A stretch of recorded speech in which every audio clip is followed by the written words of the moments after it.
Okay, so today we'll continue our conversation on the best stocks to buy and hold for retirement. And then if you missed the first part, please go to my YouTube channel and watch that first part because it will be very helpful. I think it will give you a very good background. And we did discuss many powerful ideas, for people when it comes to thinking about retirement. And then if I might recap just a few of those powerful ideas. One is you don't wait until you are 50 or 55 to start planning your retirement. You start planning your retirement as soon as you get your first paycheck. Somebody make a note of that. Start planning your retirement as soon as you get your very first paycheck. Even if you're a business owner, of course, you should be paying yourself. Then number two, we said, even if by 54, 55, or even 60, you don't have a solid retirement plan, it is not late. It is not late, okay? Somebody type it in the comment section. It is not late. Even if you're 65, it is not late. Number three, we said that we need to rethink the idea of retirement. Retirement is artificial. Retirement is not natural to the human life. We were not designed to retire. Yeah, there is age, but we were designed to keep functioning until we die. But along the way, lots of things have happened, to our food system. Lots of things have happened to the way that we relate to other people. And these things are affecting the quality of our lives. So you find sometimes, when people are in their 80s even in their 70s, they are so frail. But they were not like that because I remember growing up in the late 60s when I was born, and also in the early 70s and some bit of 80s. I remember seeing old men who were in their 90s. They were functioning. They didn't have glasses. They weren't wearing eyeglasses. They didn't lose any tooth. I am telling you. And then if you have also seen these things, please confirm in the comment section that I have also seen. In my village, 100-year-old men. I have, in fact, my maternal uncle lived to 100. And as at 99, he was still very, very active. He was not blind. He was not, he was not mentally, when I got there, he recognized me, even at 99. And this guy in his 90s was still riding the bike, his not motorcycle, bicycle that he used to go to farm. Very strong in those days because they were not eating all these things that we are eating now. They were all eating natural food. They were not using fertilizers. They were not using herbicides. They weeded. We weeded our farms. My mother farmed, my father farmed. Nobody throughout, growing up in the 70s, I never saw somebody using chemical to kill weeds. And what you've noticed for some of you who are into farming in the room, what you've noticed that I have also noticed was that in those days, we used to see so many earthworms. How many of you know earthworm? Know what I'm talking about? We used to see so many earthworms in those days. Earthworms. And earthworms are very, very important part of the ecosystem to keep the soil fertile, so there were earthworms, there were all kinds of beetles and all that. And these earthworms, they were breaking down the soil, releasing nutrients and all that in the soil. And I remember as a little boy, 1972, 73, that we moved to Aminoposi, and there was this Esso River where we used to go and play. I still remember 72, 73. There were so many earthworms everywhere, the back of our houses, in the farms, earthworms everywhere. And then we usually will catch earthworm and use it as bait to catch fish. Guess what? There are no earthworms anywhere again. I have not seen earthworms anywhere again. Around us here, no earthworms. You know why? Because we've used pesticides, herbicides, and all these kind of chemicals that we use to increase yield. We've killed those things. So many times we grow food, but they don't have nutrients. So there's something one of my clients, I quote, one of my clients I consulted for, they called, they're into the food industry. They called it hidden hunger. And this is why people eat a lot these days, because you're eating, the body is craving for nutrients, but the nutrients are not there in the food. So you find one person is eating 7 mounds of apple, of fufu, eating 1 tuber of yam, and yet you are not satisfied. Not so. Those people lived very, very well in their 70s. Yeah, I can see some of you confirming that in the comment section that I'm right. You saw those old people in the village. And then some of the villages still have those people. Women who are 110 years, they still move around and sweep their houses. They are not in what do they call them in the US? They are not in these homes, old people's homes and things like that.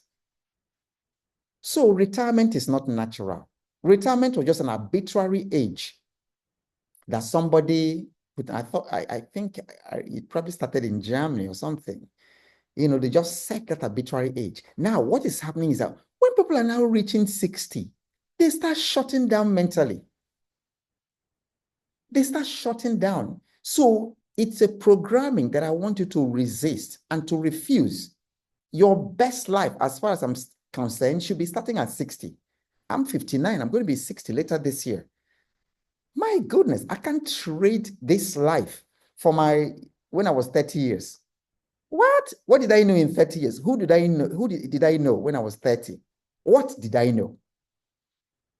What had I done at 30? But 60, my goodness, the experience working in most amazing places internationally, working with Shell, working with Chevron, working in Europe, working in America, working with Stanford University, meeting people, executives, traveling around the world. Give me a break. At 60, my life is just beginning. What do you want me to do with all those things? To just shut down? No, my life is just beginning.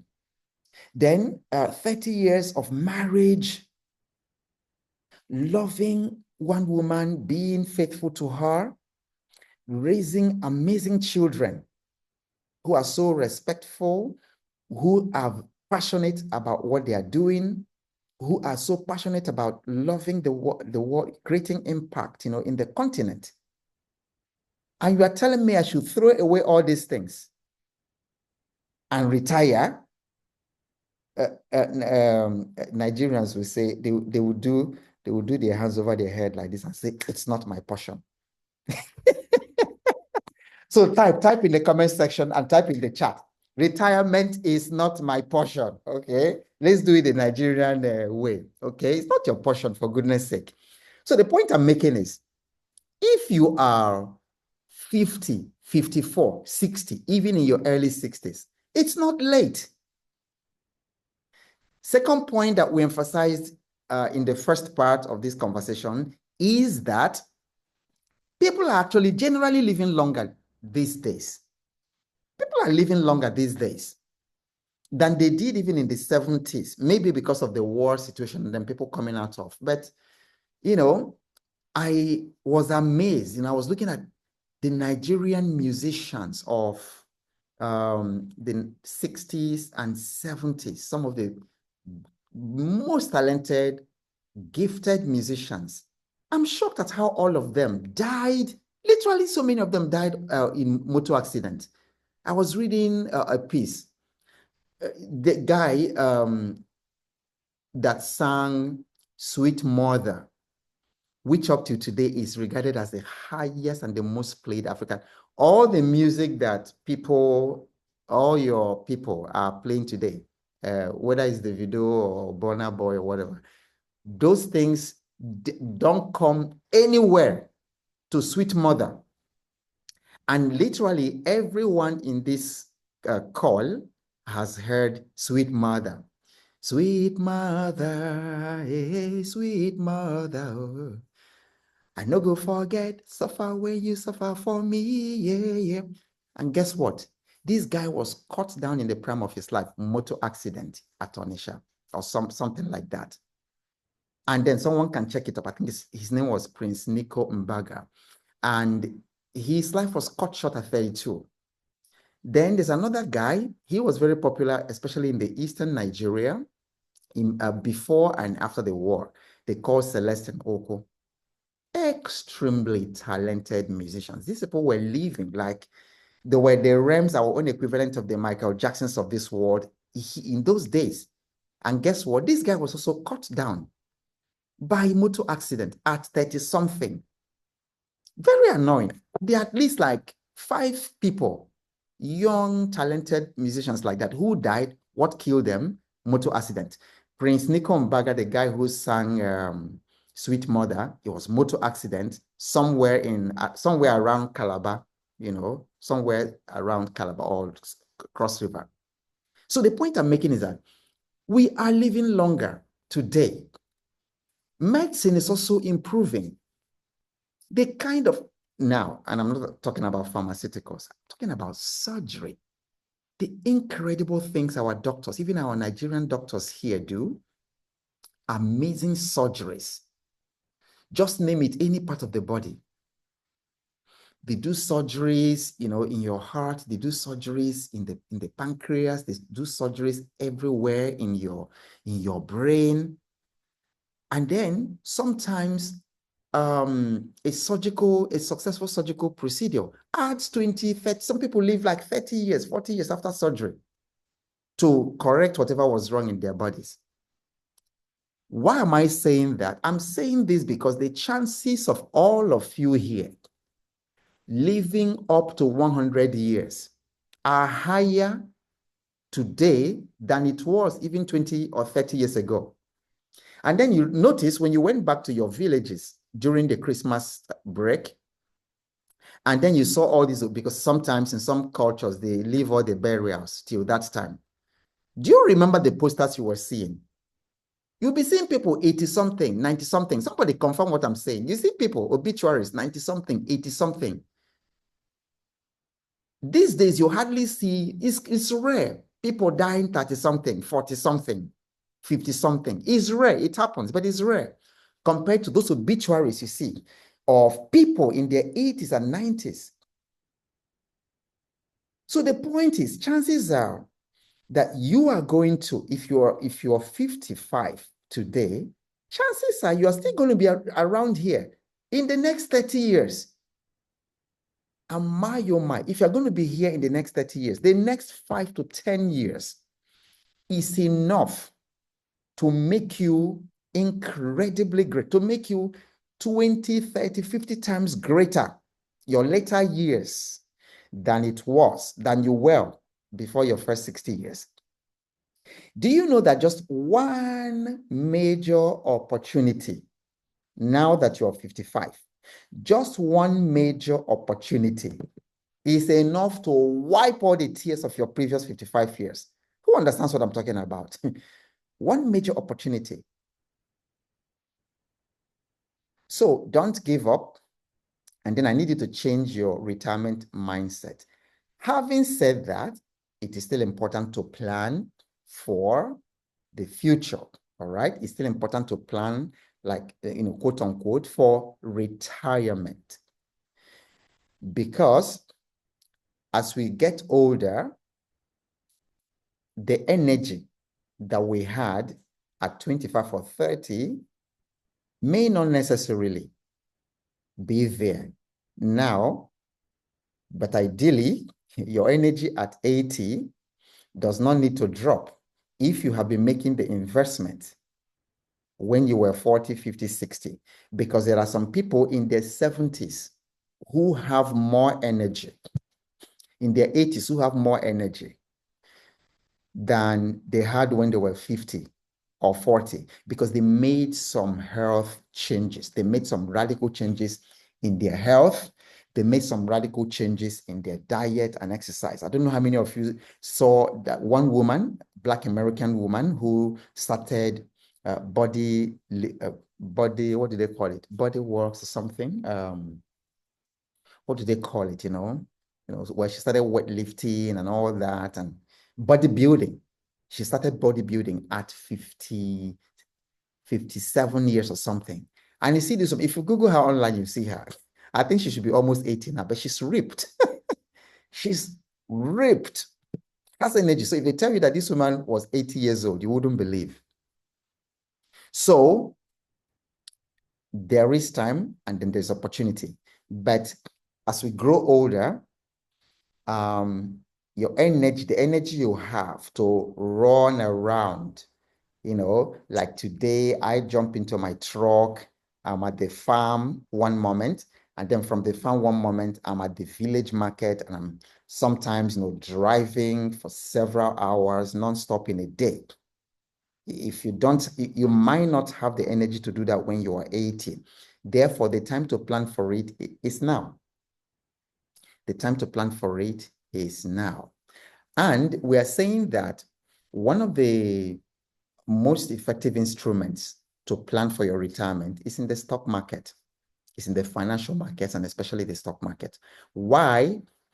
Because investing in the stock market allows your money to work for you when your energy, physical energy, no longer works. Did you just get what I said right now? That is the key. That's the key. That's the aha moment here. Because right now, many of you are working for money. So you wake up every morning, you have jobs, and then some of you in the United States, you have several jobs. You're doing several jobs at a time. So you're working for money. You're exchanging your learning, your education, you're exchanging your time, your skills for money, and they're paying you. But at some point, you won't be able to do that. So you rather want to switch positions to where your money is the one doing the work for you. Your investment, your money is the one doing the work for you. And then your money can work better than you for money.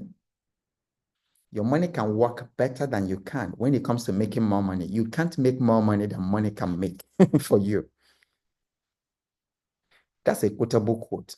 Somebody should put it in the comment section so that we can remember it.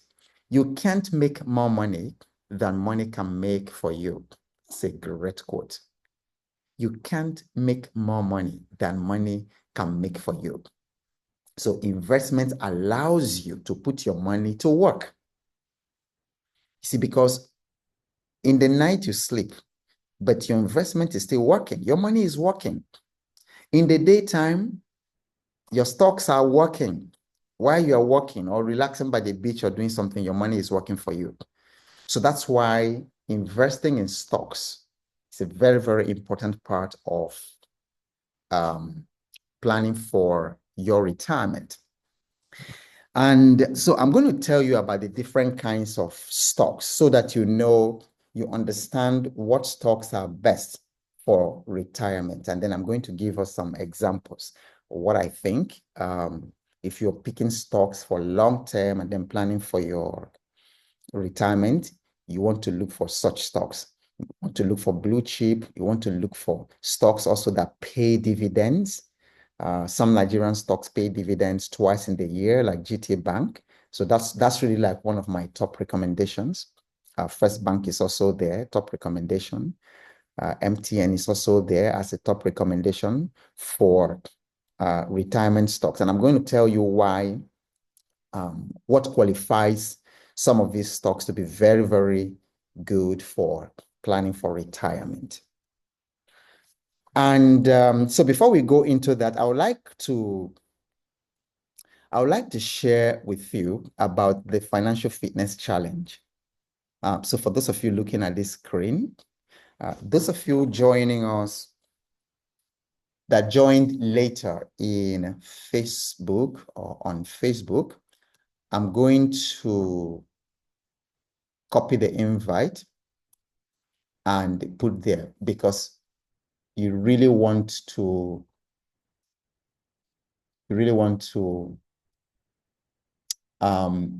look at the things I'm sharing on the screen. So, as part of the journey to retirement, planning for retirement, you actually want to make it a system, a predictable system, not an ad hoc, something you just, today you are thinking about it, then you forget about it until another 6 months and things like that. So during the financial fitness challenge, this is what to expect. And the enrollment is ending this Sunday, 12 midnight, the 9th of February for cohort 4. So the first thing that we are going to do, whether you are already in retirement or pre-retirement, whether you are 30, like the exercise I told you to do yesterday, I told all of you to subtract your current age from 100. And then we're getting numbers like 66, like 60, 70, 70 something, 30 something years, 40 something years. Man, you still have 40 years on this planet. And I tell you, I know that there's a lot of fear. So, because people are talking about, let me say this, and then I can share again. People are talking about insecurity in our world. And then I hear phrases like Nigeria happened to him. So somebody faces some kind of misfortune, and then they say Nigeria happened to the person. And I can also feel the fear is palpable in the system, because every day the news media is saturated with stories of kidnapping, with stories of herdsmen. Just like 3 days ago, 3 or 4 days ago, the herdsmen went and killed scores of villagers somewhere in Ebony State.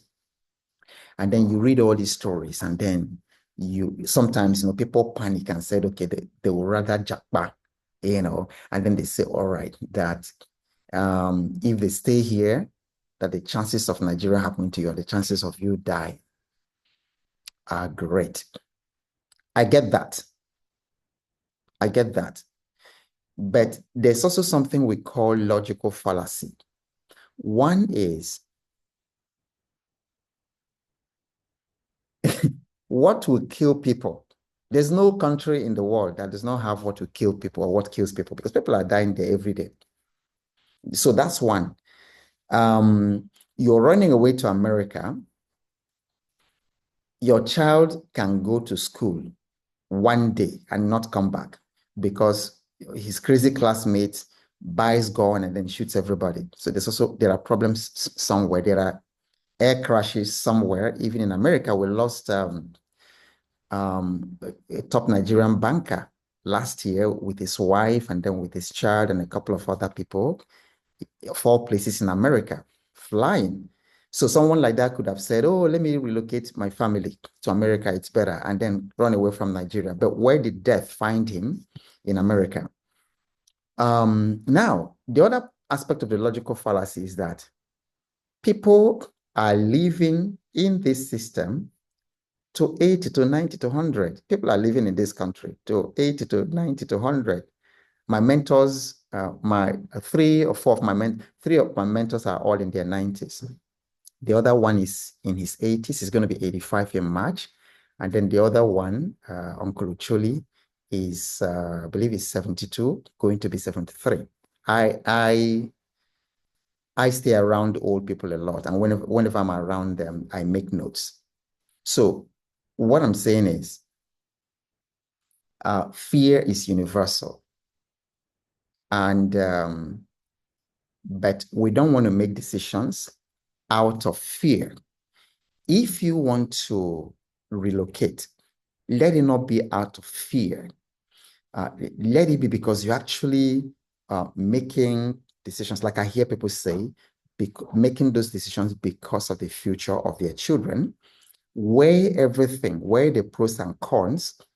There might be challenges in raising your children in Canada against raising them in Africa. Because I know people who relocated, they did very well, but they lost their children. It's even a case I'm handling right now. They relocated, okay.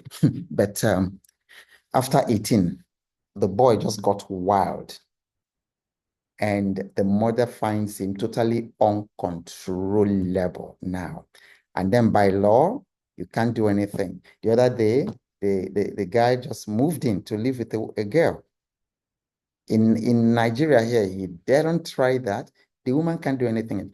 Went to visit to go find. He stopped picking her calls. She went to visit him, and they wouldn't even let her in.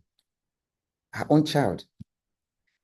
So you need to weigh these things carefully and make your decisions. Let it not be out of fear. And then if you're making your decisions, know exactly the pros and cons, know the risks, and know how to mitigate the risks when those things happen.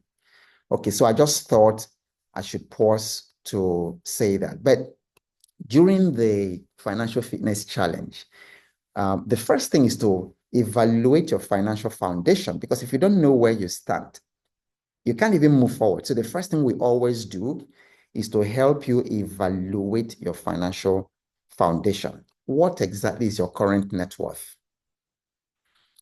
What are your assets? What do you own? What are your debts? Do you have a list of all your debts, the debts you're owing to financial institutions, the debt you're owing to cooperative society, the debt you're owing to your family, to your friends, and things like that?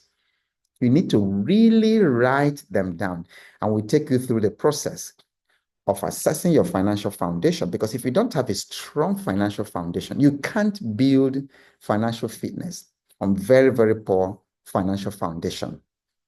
So, and then through that, you also identify your gifts, your strengths, and then your weaknesses, so that you can move on to the next step in building a solid base for lasting wealth.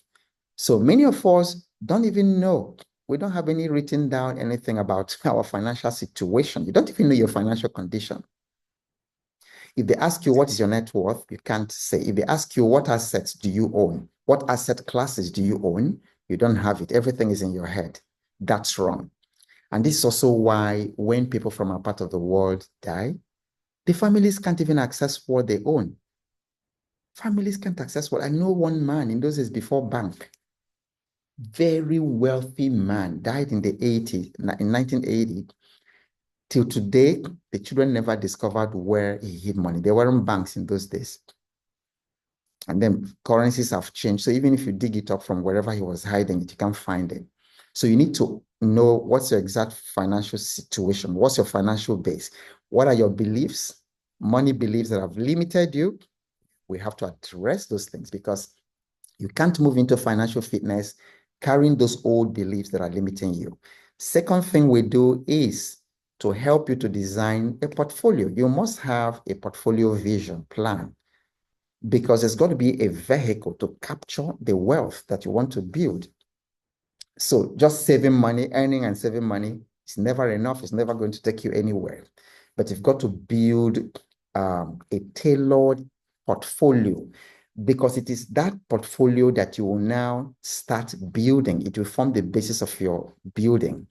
So your portfolio will include asset classes like real estate.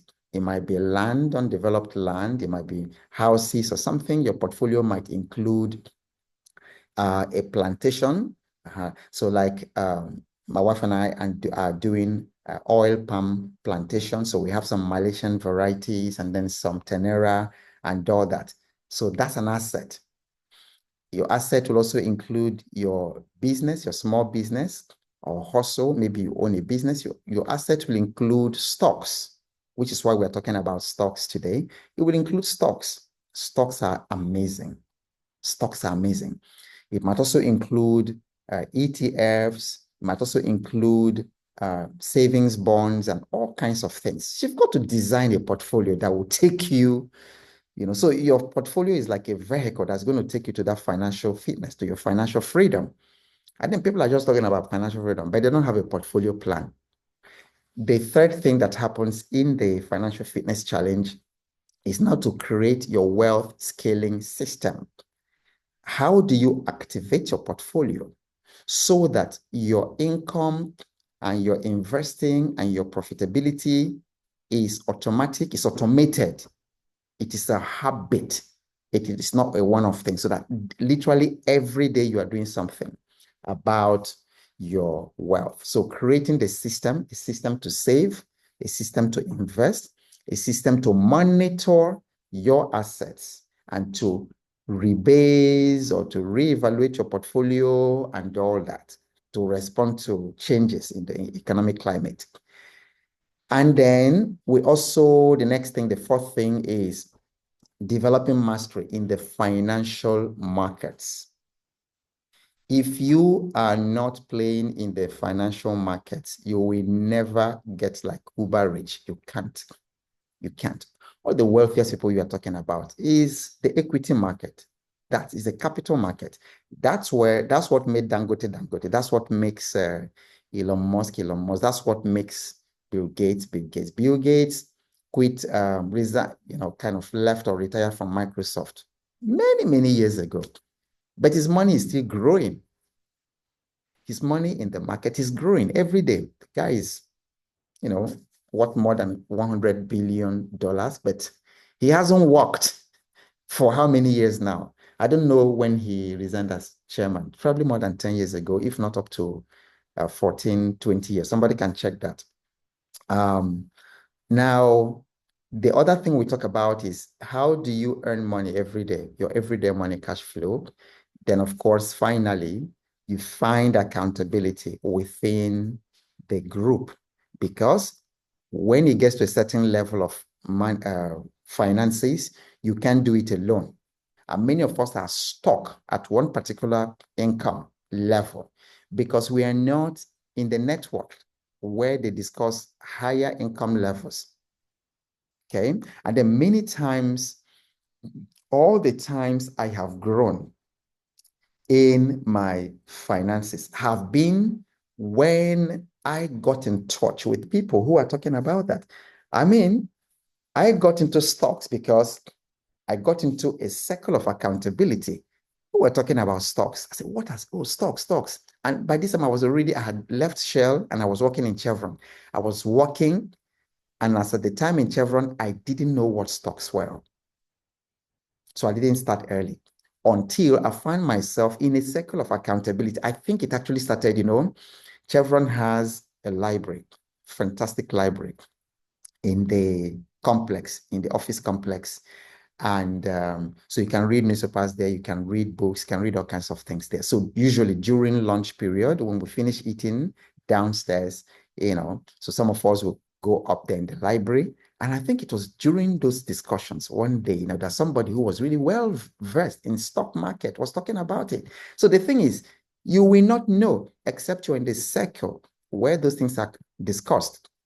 That's why I've been doing this, for you every day. Free of charge, because I believe it's exposing you to things that you didn't know. But you see, you need to take it further to join a circle of accountability within the Financial Fitness Challenge, where you can hold one another accountable. So that's an interlude. If you haven't enrolled yet, please contact me, DM me immediately after this for the payment details, and then you can join us. Enrollment will stop in the next 4 days. And then after that, we are not holding another one until June. I believe it's June the 7th to 20th, 17th to 20th. That's when the next one is coming up. So you've got to wait for like 4 months before the next one. So contact me immediately for payment details if you don't have it. Okay. So key takeaways from Warren Buffett's long-term strategy, investing strategy. Number one, you're going to focus. We're now talking about the characteristics of companies that you can invest in for long-term, for your retirement. Okay, so I want to pause here to stress that what you are buying is not stock prices. So a lot of people go to the stocks and then they are asking, what is the price of this one today? What's the price of it? Is it good to buy? Is it not good? No. If you are going to invest for retirement, you are basically owning a part of a company, like for the rest of your life and even beyond. So you need to know that company. you're focusing on the value, you're focusing on quality. So investing in companies with strong brands, that's what you have to think about. Strong brands. You're investing with companies that have, Warren Buffett will normally call them moats. Okay, they have moats, competitive advantage. Like Apple has had this competitive advantage, especially when Steve Jobs was alive. You could never tell the very next thing Apple will come up with, and everything they came up with always shook the market, changed the face of technology. When they came up with the iPod, which no longer exists, remember in those days, if you were to, it changed the way that, in fact, when they came up with the whole iPod and iTunes, where it changed the entire industry of music, how music used to be combined, how music used to be consumed in those days. So you remember music, some of you might be too young to know what music cassette was. And so we had this music cassette, I think it was magnetic tapes that inside where the music was stored. And there were also albums and then later CDs. Now, when you bought a CD, if an album had 14 songs, 15 songs, you were forced to buy the CD with all the 15 songs. Meanwhile, out of the 15 songs, you only like 2, but you are forced to buy all 15 and you are stuck with it. Now, when it is rolling, if it was in a cassette tape, you couldn't go directly to, if that cassette had 15 songs and the one you wanted was number 9 and then the other one is number 14. You've got to wait, baby. You've got to wait for that tape until it gets to 9. So you're forced to listen to what you don't want until it gets to that number 9. Or we had something we used to call, there's a cassette tape player. It had a rewind button, fast forward button. You just press it. It will, you try to get, so you could never pinpoint exactly where the song number 9 was. Apple came with iPod and changed everything. They brought iTunes. Now, within the iTunes, you could just pick one song. You could just pick those 2 songs that you wanted and pay only for those ones. You can just pick one song from an album and then you pay like 99 cents for it. Isn't it amazing? They changed everything. So now, not only that, could you select the songs you had? The iPod allowed you to carry up to 40,000 songs. I bought iPods. I used so many of them because at some point, you were also able to listen to podcasts. Then they had iTunes University, where you could hear university lectures and things like that. It was just amazing. So that was the kind of company that Apple was. We haven't been seeing too many breathtaking inventions. When iPad came, it was the same thing. So these are the kind of companies you are looking for. Companies, strong brands, competitive advantage, and excellent management. You always look at the management and then the board.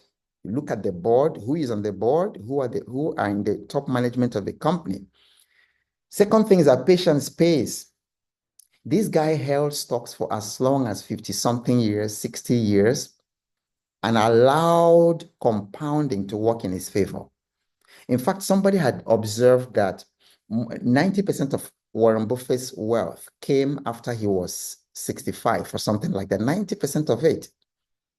Meaning, if he had stopped investing or sold off when Warren Buffett was 65, he would still have been a billionaire, maybe 1-2 billion, but you never really have heard about him. But imagine starting to invest in the 1950s and allowing the thing to compound way up to today. In fact, one share in his company, in his investment company, Berkshire Hathaway, one share is over $600,000. One. And he bought Berkshire, I believe it was sometime early 60s. Okay? Patience pays. So if you are going to invest in for your retirement, think patience. You can't just invest today, then the next day stock market, the stock price crash comes down, or the stock market crashes, and then you go into depression, and then the next time they're taking you to hospital for high blood pressure. That's not, so no, you invest for the long term. You can buy today at $200, and then in another 6 months, the thing comes down to 140 or to 80. But because you know that the company has very sound fundamentals, you don't panic because it's 80, but in another 5 years, this 80 can become 1,500. That's how this man made his money. Then the third thing is dividends matter. So you really want to look at stocks that pay dividends. That's why a friend who bought 1 million shares of Presco in 2000, 5 years ago, I think it was about 9 or 10 naira per share. So that was 10 million 5 years ago. Are you listening? Today, as of today, Presco is 685 naira or something like that, about 683, 85 naira as of today. Can you imagine 10 million naira in 2020? Because during the pandemic, things went down, the stock market, everything really went down. And so most of these stocks people shared sold off and things. So it was an all-time low.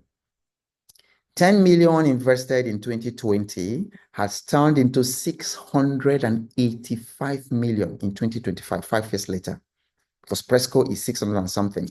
Not only that, he said he has been receiving dividends worth tens of millions since that time. So dividends matter if you're, if you're thinking about retirement. So you want to look at dividend stocks. Okay, so I'm going to share some examples of dividend stocks on the Nigerian stock market. The other thing is adaptability. He holds for long term, but usually he's not afraid to exit. So right now he's exiting Apple. He sold quite a couple of his shares in Apple. He's not afraid to. So what I'm saying is, you don't just buy, you don't just create your retirement portfolio and go and sleep. No, you've got to continue to study the fundamentals, because you don't just plant, for instance, if you're a farmer, you don't just plant your crops and then go to sleep, abandon it for weeds will kill it, pests will kill it, weeds will compete with the plants for nutrients, and then you're not going to have a good harvest if you will ever have any. It's the same thing with your stock market. People, you don't just buy stocks and then go to sleep. So occasionally, listen to the news, subscribe to investment analysts like ProShare, which I subscribe to, investing.com and things like that. And they will give you up-to-date information. Sometimes, directly to your email of what is going on about the companies. Then you create what you call a watch list. And then, so when there's some significant event on your watch list, it triggers, and then you get it on your email. So you're monitoring your investment. So that adaptability is great, because a company that is fantastic today, GTB is fantastic today, it's not a guarantee that in another 7 years it will still be fantastic. It could be GTB. I bought some GTB at 18 naira. I was dollar cost averaging. So I bought 18 naira. I bought some at 20 something naira. Bought some at 30 something naira. Today, GTB hit almost 65 naira. Hit 65 naira. So it's on my long-term stocks, but I'm also adaptable. There have been stocks that I thought I would put in the long term, but I left them, like Nestle for a long time. It doesn't mean it's a bad whatever, but I saw other opportunities. So I exited Nestle at loss in order to get into Presco, for instance. So I'm still going to be monitoring Presco. The fundamentals is doing fantastic. And then it's very likely to do fantastic across the coming years, over the next couple of years, because they have very sound fundamentals. And then they've literally struck gold in the palm oil business. There's not enough supply for the demand of palm oil all over the world. Locally, we can't even meet the demand. How much more abroad? So it's a very, very excellent company. They have farms, they have facilities, they have great management. So these are the kind of things you look for. So I would put Presco in my retirement portfolio. Okay, so there are some examples I've put here. 1, 2, 3, 4, 5, 6, 7. I've mentioned some of them. I think I recently got interested in Aradel, okay, and I've been kind of picking up a couple of Aradel. So these companies they do pay dividends, and they are very, very sound, and they have a lot of future. Dangote Cement has a lot of future. And then there's a very good buy opportunity in Dangote Cement right now. GT Bank or GTCO, very good. MTN, very sound business, because telecommunications and technology are going to be here with us for a long time. People are saying they will exit Nigeria, go back to. I don't think that's going to happen very soon, because this is their most profitable market ever. And then they have infrastructure all over the place and all that. So whenever they have issues with the government, they always have their way of sorting it out. And they have very strong management. Zenith Bank is a gold mine. Seplat Energy, local oil company, has been doing good. BUS Cement, I've invested in BUA Cement for over 20 years. So it used to be called the Cement Company of Northern Nigeria. So First Bank, ever solid. Nestle, very, very good. Aradel, becoming very, very convinced that that is very good. So if you want to plan for retirement, so these are some of the stocks you can pick, and then you can diversify that portfolio. I'm going to share a little bit more about my investment philosophy, because I added a spin to my own retirement stocks. The spin I added is I want to invest in things that I use every day, so that I will feel like an owner, not just a consumer of those things. So for instance, because I use telecommunications every day, I make phone calls every day, I receive calls, I use a smartphone every day. I invested in the telecommunications sector. And what that has done for me is that literally all my calls are paid for by the dividends from telecommunications. The same thing with my banking stocks. All the bank charges, I recovered them, times 1,000 from my investment in the banks. So I don't complain with you when you complain about the banks charging you and all that. I don't complain as well, because it's my business. I'm an owner. So I am a shareholder in these banks. I'm an owner. So I invest as an owner. Okay. So in summary, this is about making the best stock picks for retirement, okay? And then I said, don't wait to start planning your retirement when you're 50, when you're 55, because that's already late. But if you haven't planned it already, because I know a lot of people who are in their 50s, who tell me, somebody 53 said, I've worked all my life and there's nothing to show for it. Okay? And then many of you identify with that. People who say, I've worked all my life and there's nothing to show for it. So even if you are in your 50s or 60, like myself, doesn't mean anything.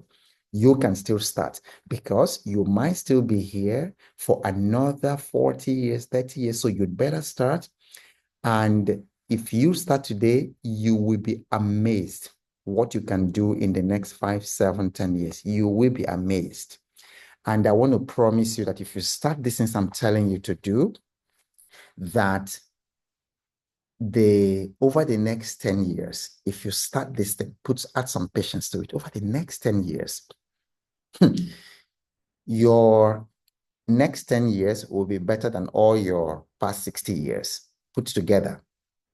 To be happier, it will be better, because one of the things I talk about investing, about business a lot, is that the thing is very linked to spirituality. I don't know if any of you have noticed.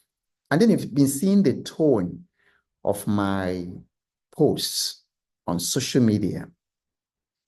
Wealth is not all this noise people are making and then showing us Rolls Royces and G-Wagons and then displaying so much. But that is not what it is, to be honest. And that's not my understanding of wealth.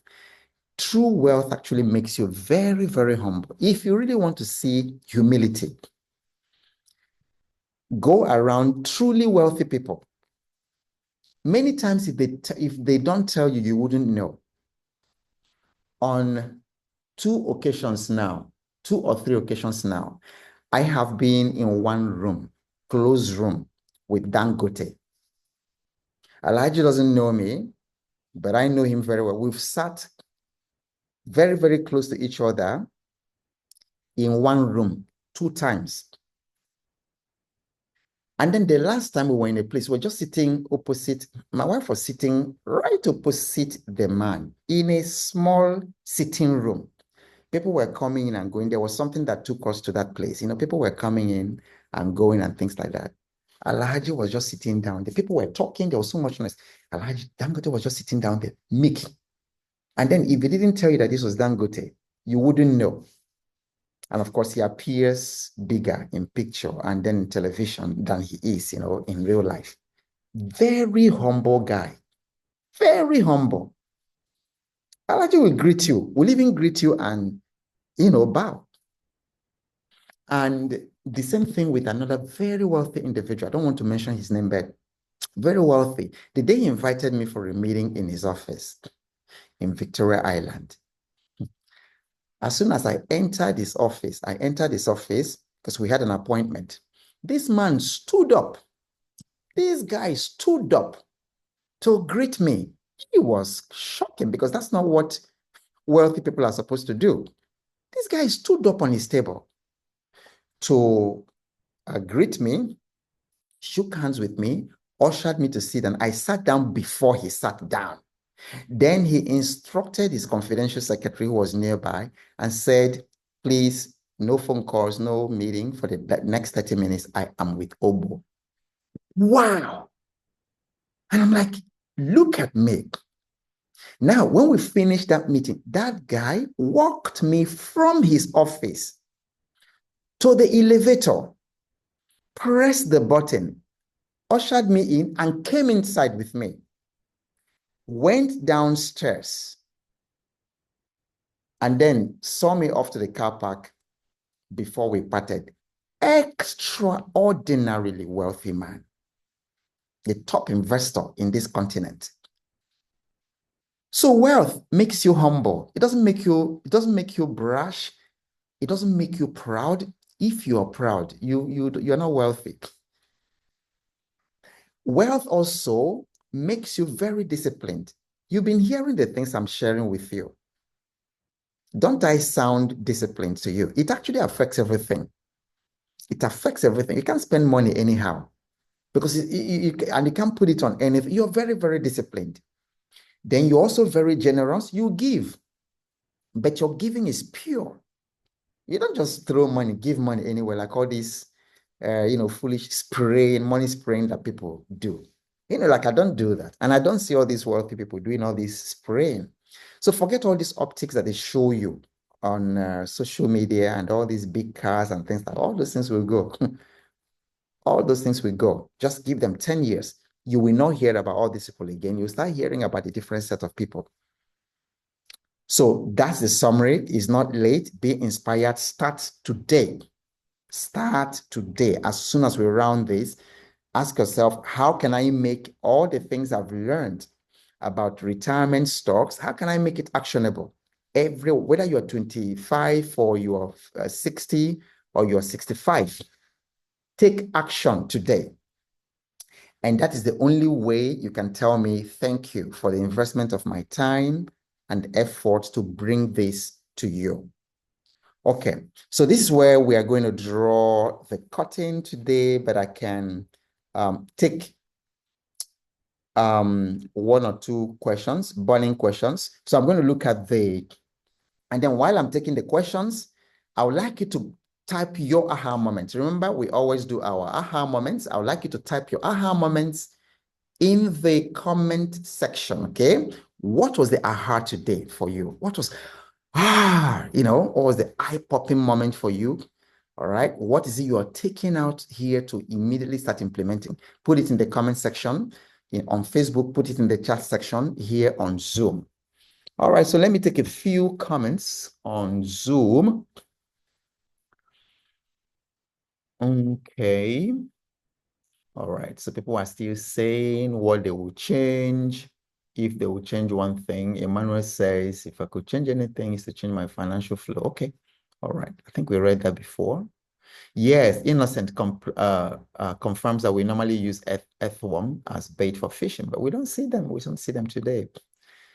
Right. Retirement is not my portion. Very good. Okay, Innocent, I'm going to send that right now. Actually, look at the chat right now. Let me just give it to you. How to enroll in the Financial Fitness Challenge. Okay, just look at the chat right now, everybody. It's right there. There's a few. Innocent have responded to that. And then I will also put it in the group chat, okay? I'm also putting it on Facebook, how to enroll. So you can enroll this evening. Enrollment is stopping in the next 4 days. We are not playing at all. And we already have very serious people there, and we'll be meeting. Our second meeting is going to be this coming Sunday on the 9th of February. Okay, so we're meeting. Okay, very good. Yeah, okay, so Innocence aha moment is 10 million investment turned into 653 million in 5 years. There's no way you can make that kind of money. Ziphon says aha moment is make my money, where is that? Okay, make money every day, okay, be consistent and work on yourself. Very good. Stephen says, your next 10 years of investing in stock will be worth more than your last 50 years. Absolutely. Victoria's aha moment. My money must work for me. Absolutely. Your money works better for you than you can work for it. Now, my Elijah says you can never make more money than your money can make for you. Fantastic. Okay. Ifeanyi says, my aha moment is investing 40% of my income on diversified stock. Good.